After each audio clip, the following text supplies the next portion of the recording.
একবার ভেবে দেখুন তো, কারো জন্য পৃথিবীর কোনো কিছুই থেমে থাকে না। এই চিন্তাধারাটা যখন আমাদের মনে আসে তখন কেমনটা অনুভব হয়।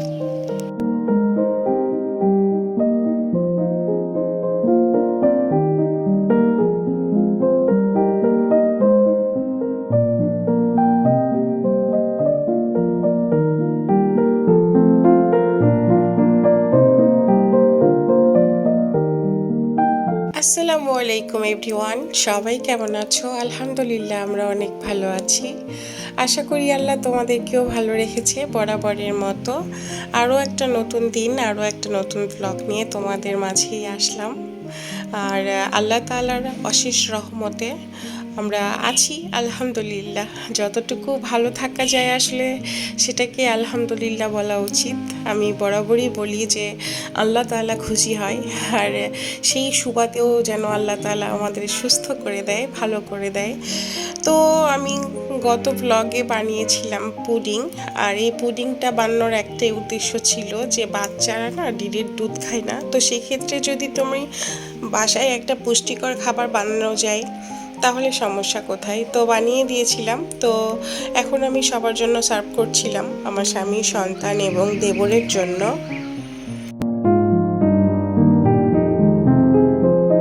আসলে ভালো কোনো কিছুই কিন্তু সব সময় ভালো হবে এটা কিন্তু না। তবে আছে না যে পরিবারের সবাই যখন এই জিনিসটা পছন্দ করে বা তুমি বানাতে খুব ভালো করে পারো, তো আগ্রহটা না সেখানেই জাগে। আমার ক্ষেত্রে তো একই রকম। আর কেননা মানে এই পুডিংটা না আমার হাজব্যান্ড, আমার বড় ছেলে খুব পছন্দ করে। তো সেক্ষেত্রে আমার শুধু মনে হয় ইদানিং তো আমার দুধ পেলেই মনে হয় যে না আমি পুডিং বানিয়ে ফেলি, পুডিং বানিয়ে ফেলি, এই টাইপের কিছু। আর এটা কিন্তু অনেক স্বাস্থ্যকর খাবার। আর আমার দেবর তো অলওয়েজ অলওয়েজ মানে আমার সাপোর্ট সিস্টেমও বলা চলে।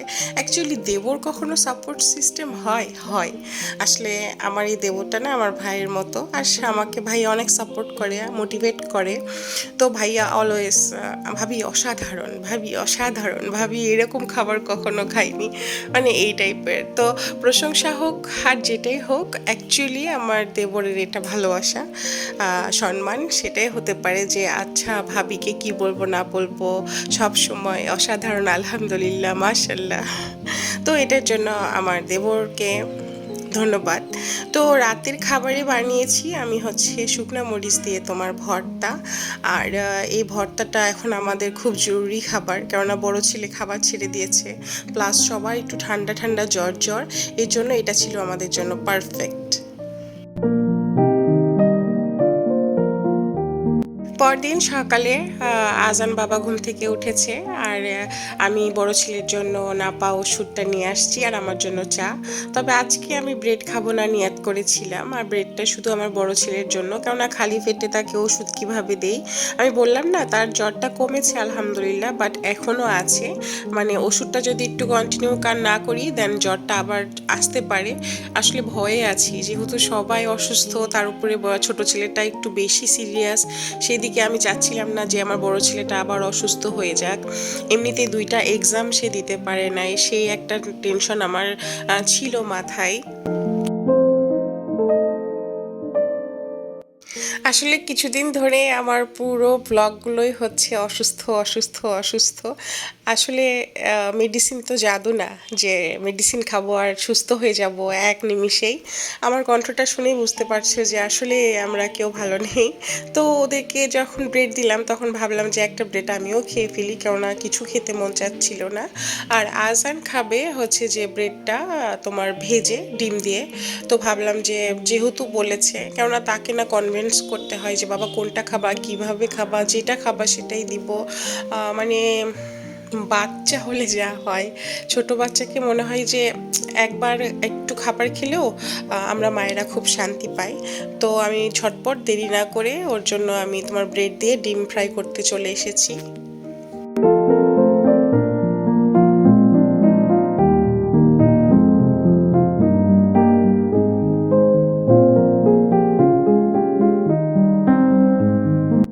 আমার কাছে মনে হয় ডিম এমন একটা খাবার যেটা তোমার শরীরে শক্তি যোগাবে। যেহেতু অন্য কিছু খাচ্ছে না, এখান থেকে যদি অর্ধেক ব্রেডও সে খায় সেটাও আমার জন্য আলহামদুলিল্লাহ। আর ব্রেডটা আমি সম্পূর্ণ তোমার ঘি দিয়ে ভাজলাম, কেননা আজানের পেটটাও অনেক ব্যথা ব্যথা বলতেছে, এদিকে আমি গ্যাসেরও সিরাপটা দিচ্ছি ওকে। তো সেক্ষেত্রে আমার সব দিক দিয়ে সাবধানতা রাখতে হবে। আর আজানকে ব্রেড খাওয়ানোর পরে আমি আমার সংসারের কাজে লেগে পড়ি। আমি আমার ব্লগে শুরুতেই বলেছি যে কারোর জন্য পৃথিবীর কোনো কিছুই থেমে থাকে না। এই চিন্তাটা শুধু আপনি একবার করে দেখেন, আপনার কাছে কেমন অদ্ভুত মনে হবে। আজকে আমরা প্রাণের চেয়েও বেশি ভালোবাসি আমার স্বামী, সন্তান, বাবা মা, আত্মীয় স্বজন, মানে সবাইকে। ভালোবাসা তো সবার জন্যই থাকে, তাই না? কিন্তু আজকে তুমি নেই, তুমি আজকে চলে গেলে পৃথিবী ছেড়ে, তারা কি তোমার জন্য থেমে থাকবে? এই বাস্তবতাটা না আমাকে অনেক ভাবায় যে আল্লাহ, তুমি জন্ম দিলা, আবার মৃত্যু কেন দিবা? এই আপন মানুষগুলাকে রেখে আমরা কিভাবে থাকবো? বা আমরা যাকে কলিজা দিয়ে ভালোবাসি সেই মানুষটা চলে গেলে এর ব্যথাটা আমরা কিভাবে নিব? আমার কাছে সত্যি বলছি, আমার কাছে অনেক অদ্ভুত, এবং আমি এতটা কষ্ট পাই এই চিন্তাটা যখনই মাথায় আসে যে আমি চলে গেলেও হয়তো কাল থেকে সব কিছুই, পৃথিবীর সব কিছুই স্বাভাবিক চলবে। তো বাস্তবতা আসলেই বড়ই কঠিন। কথা বলতে বলতে আমি আমার অগোছালো সংসারটা, কেননা ওই যে আবারও বলতে হয় অসুস্থ বাচ্চা নিয়ে, আর আমার বাচ্চারা না একটা অসুস্থ হলে আরও 10টা অসুস্থতা বেড়ে যায়। বমি থেকে শুরু করে, কাশি থেকে, ঠান্ডা থেকে, তোমার আছে না যে পেট ব্যথা শুরু হয়ে গিয়েছে, এটা খাবো না সেটা খাবো, মানে অন্যরকম পরিস্থিতির সৃষ্টি হয়ে যায়। তো আমার অগোছালো সংসারটাকে কতক্ষণ অগোছালো রাখানো যায়? আসলে চোখের সামনে ভালো লাগে না, তুমি কতক্ষণ সহ্য করবা? তো যতটুকুই সময় পাই, আজান যখনই ঘুমাচ্ছে তখনই আমি মন চাচ্ছে যে আমি কিছু করে নেই। তো আমার কাজের আপাটা না তোমার ওই যে ধরে ধরে কাজ করে, সবগুলো করবে না আসলে, সবগুলো তোমার আছে না যে নিজের মতো কাজ তুমি অন্যকে দিয়ে কখনোই করাতে পারবা না, কখনোই না। আপা প্রতিদিন যখন ফ্লোরটা মোছে, আমার কার্পেটটা ঝাড়ু দেয়, বাট সপ্তাহে একদিন যদি আমার সোফাগুলো এইভাবে ঝাড়ে, আর একদিন ঝাড়ে না, এই টাইপের কিছু। তো আজান জেগেছিল এবং কি ও বলছিল যে আম্মু আমার একটু ভালো লাগছে। আর তাছাড়া বাচ্চা যখন ভালো হয় ও না একটু হাঁটাহাঁটি করে, আর নইলে যখনই খারাপ লাগে তখনই আম্মু আসো, আম্মু আসো, কাছে আসো, ওকে নিয়ে শুয়ে থাকতে হয়, কথা বলতে হয়। তো ভাবলাম যে এই সুযোগটা আমি অন্য কিছুতে ব্যয় না করে আমি আমার মানে আমার প্রশান্তির জায়গা, আমার শান্তির জায়গাটা একটু পরিষ্কার রাখি। আর তাছাড়া একটা পরিষ্কার বাসা, একটা পরিষ্কার বেড বলো, যেখানেই বলো, তোমার প্রশান্তিটাই অন্যরকম। একটা অগোছালো বিছানাতে না তোমার কখনো মনে হবে না যে ইস একটু শুয়ে পড়ি, আর একটা পরিষ্কার পরিচ্ছন্ন বিছানা দেখলেই মনে হবে একটু শুয়ে পড়ি। আমার তো তাই মনে হয়। হয়তো বা অনেক বড় বড় কথা বলে ফেললাম। আসলে আমি যখন ব্লগ করি বা এডিট করি তখন মনে করি তোমরা আমার সামনে আছো, আর তোমরা যেহেতু আমাকে দেখছো, আমাকে শুনতে পাচ্ছ, তো মনে যত কথা আছে সবগুলো শেয়ার করার চেষ্টা করি।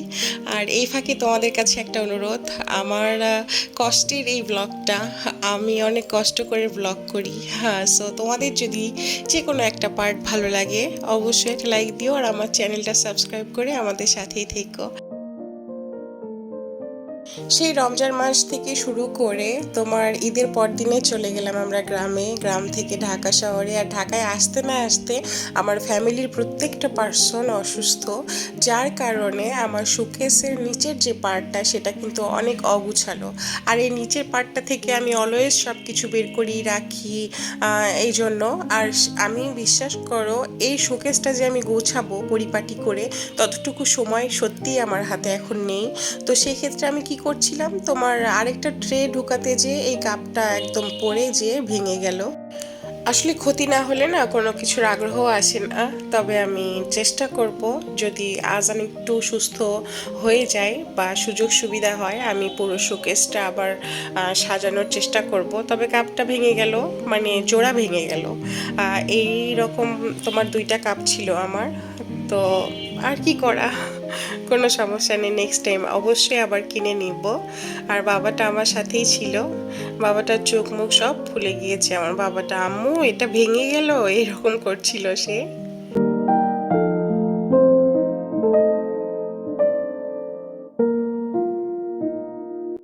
যখন অসুস্থ হয়ে যাই তখন মনে করি আমরা যে কি খাবো, কি করব, কোনটা করলে ভালো হয়ে যাব, কোনটা করলে আল্লাহ দ্রুত সুস্থতা দান করবে। আসলে কত কিছুই না করি আমরা মানুষ। আর ওই যে বললাম না যে তোমার হচ্ছে কষ্টে না পড়লে আমাদের সুস্বাস্থ্য যে পৃথিবীর সবচেয়ে বড় নিয়ামত, সেটা আমরা আসলে মানতে নারাজ। কিন্তু যখন অসুস্থ হই আমরা তখন ঠিকই বুঝে যাই যে আহারে সুস্থ ছিলাম, কতই না ভালো ছিলাম। তো কেন এই কথাগুলো বললাম, যে আমি একটা পার্সন, যে আমার হাজবেন্ড সব সময় আমাকে হেলদি ফুড খাওয়ানোর চেষ্টা করে। বেসিক্যালি আমি একটু হেলদি ডায়েট করার অনেক সময় প্ল্যান করি যে এটা করব সেটা করব, কত কিছু করব।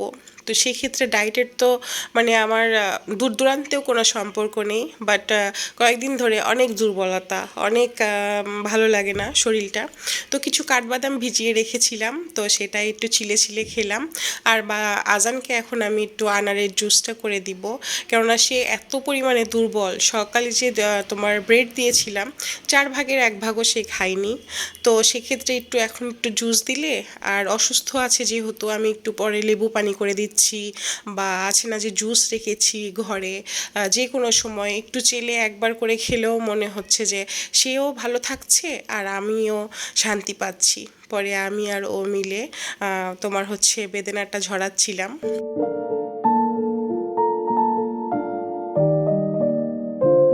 বাসায় কেউ নেই, আর আমাদের এই পরিস্থিতি, তারপরেও কিন্তু কোনো কিছুই থেমে থাকছে না। যেটার মতো যেটা চলার সেটাই কিন্তু চলতেছে।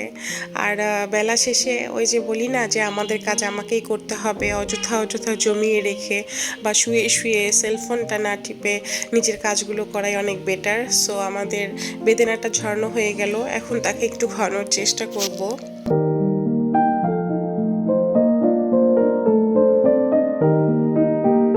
এত অশান্তির মধ্যেও আমার একটু প্রশান্তি। প্রশান্তিটা হচ্ছে যে আমার মা আজকে আসতেছে। আর মা আসা মানে আমার জন্য যে কি বলবো, মানে স্বর্গটা চলে আসা এইরকম কিছু। কেননা এইরকম বিপদে কেউ কিছু করুক চাই না করুক, পাশে থাকাটাও কিন্তু অনেক বড় একটা বিষয়। তো আর আমার মা তো মাই, মা তোমার হচ্ছে যে আর মানে থেমে থাকা অসম্ভব তার জন্য। এমনিতেও মা আসার কথা ছিল, তার উপরে তার 2 নাতি, ইভেন আমি অসুস্থ, সেক্ষেত্রে মা আর থাকতে পারে না। সো মা আজকে আসতেছে। আর আমি ওই যে সকালে তোমার চা দিয়ে তোমার একটা ব্রেড খেয়েছিলাম, তো ভাবলাম যে পান্তা ভাত আছে, আমি ভর্তা দিয়ে খাই, আমরা তো বাঙালি। আর এই পান্তা ভাতটা আমি ছোট্টবেলায় কিন্তু অনেক খেয়েছি, অনেক খেয়েছি। আর এতদিন পরে শুকনো মরিচ, কাঁচা মরিচ এগুলো দিয়ে ভর্তা দিয়ে কী যে মজার, কী যে স্বাদ, কি বলবো। অ্যাকচুয়ালি আমি কাঁচা পেঁয়াজ কখনোই খাই না, এর জন্য খেলাম না। আর দুপুরে যেহেতু মানে আমি সব কাজকর্ম করেছি, আর ওদের বাবা বলেছিল যে রান্না বাড়ার দরকার নেই, যেহেতু ওই যে আজান আমাকে কিছু করতে দেয়নি, ইভেন আমার আজকে আপাটাও আসে নাই, কাজের আপাটা। তো সেক্ষেত্রে আমি নিজের কাজগুলো নিজেই করেছি। আর ওদের বাবা বাসায় এসেছে, হঠাৎ এসে বলতেছে যে রান্না হয়নি যখন আর করার দরকারও নেই, তাহলে আমি মাংস কিনে নিয়ে আসি। আর এটা কিন্তু আমাদের ঢাকা উত্তরার খুব বিখ্যাত একটা মাংস, শুধু বলতে হবে আইনালের দোকানের গরুর মাংস। বিশেষ করে উত্তরাবাসী আমরা যারা, তারা কিন্তু এটার পাগল। তোমার লাইনের পর লাইন দাঁড়িয়ে থাকতে হয়। এটা তোমার আছে না, বিকেল 3টার পরে গেলে তুমি দোকানে আর মাংস পাবা না। আর মাংসটা তোমার হচ্ছে যে বড় কোনো রেস্টুরেন্ট না, বিশাল বড় কিছু নামি দামি কিছু না, কিন্তু তার নাম না থাকলে হবে কি, ডাক আছে। মানে এতটাই সুস্বাদু, এর জন্যই সেলের পর সেল হয়। তো আজকে ফার্স্ট টাইম আমি খাচ্ছি। ওদের বাবার মুখে এতটা গল্প শুনেছি, মানে ওরা ফ্রেন্ডরা মিলে সব সময় খায়, অনেক স্বাদ অনেক স্বাদ, সব কিছু পারফেক্ট, যেমন ঝাল তেমন স্বাদ, সেই রকম কিছু। তো যাই হোক, মানে রান্না না হওয়ার ফলেও যেহেতু আমি খেতে পেরেছি আজকের এই তোমার বিখ্যাত সেই গরুর মাংসটা। সো মাও যেহেতু আসতেছে, তার জন্য আমি বললাম যে ঠিক আছে তুমি নিয়ে আসো। তো আজকে এটা দিয়ে আমাদের দুপুরের খাবারটা হবে। তাছাড়া মা আসতে একটু লেট হবে বলে আমি তোমার রুই মাছ এবং পাবদা মাছ ভিজিয়েছিলাম, যার জন্য একটু লেট করছিলাম রান্না করব, কিন্তু ওদের বাবা যেহেতু মাংসটা নিয়ে আসলো, তো আমার জন্য অনেক ভালো হলো যে একদম রাতে আমি রান্নাটা করব। আর দুপুরের সময় হয়ে গিয়েছে একদম, তো আমি সবার জন্য টেবিলে খাবার দিচ্ছিলাম। আর আজকে খাবার হচ্ছে গরুর মাংস, কালকে রাতে একটু ভর্তা ছিল, আর এটা গতকালেরই তরকারি ছিল। আমি টেবিলে দিয়েছি, যে খাবে সে খাবে না, তার জন্য। আর প্লেটে ভাত নিয়েছি, যে আমি আর আমার বড় ছেলে একসঙ্গে খাবো, আর ওদের বাবা খাবে। আর আজান তো খাওয়া দাওয়া একেবারেই ছেড়ে দিয়েছে।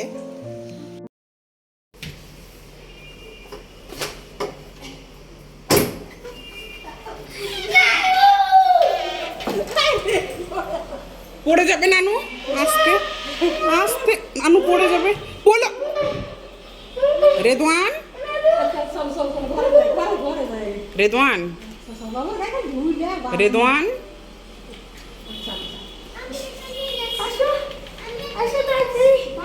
আমার জান তুমি অসুস্থ। রেদওয়ান,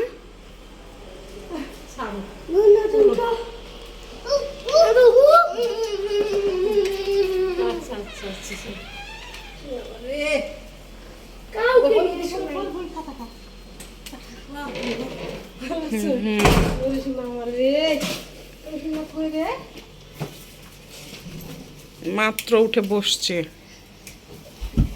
নানুকে পেয়ে এতটাই খুশি, আসলে কি করবে কি করবে না সেটা বুঝে উঠতে পারছে না। আর আমরা যারা শহরে বসবাস করি, আসলে আমরা বেঁধে রাখা প্রাণীর মতো, বাহির থেকে কেউ আসলে শুধু বড় ছোট সবাই আমরা তোমার আনন্দে আত্মহারা হয়ে যাই। তো আমার মা এসেছে, আমার প্রশান্তি চলে এসেছে, আমার শান্তি। তো আজকের ব্লগটা এখানেই শেষ। তোমরা ভালো থেকো, আমাদের জন্য দোয়া করো, আল্লাহ তোমাদেরকেও ভালো রাখুক। আর এতক্ষণ পর্যন্ত আমার ব্লগটা দেখার জন্য অসংখ্য ধন্যবাদ। আজকের জন্য আল্লাহ হাফেজ।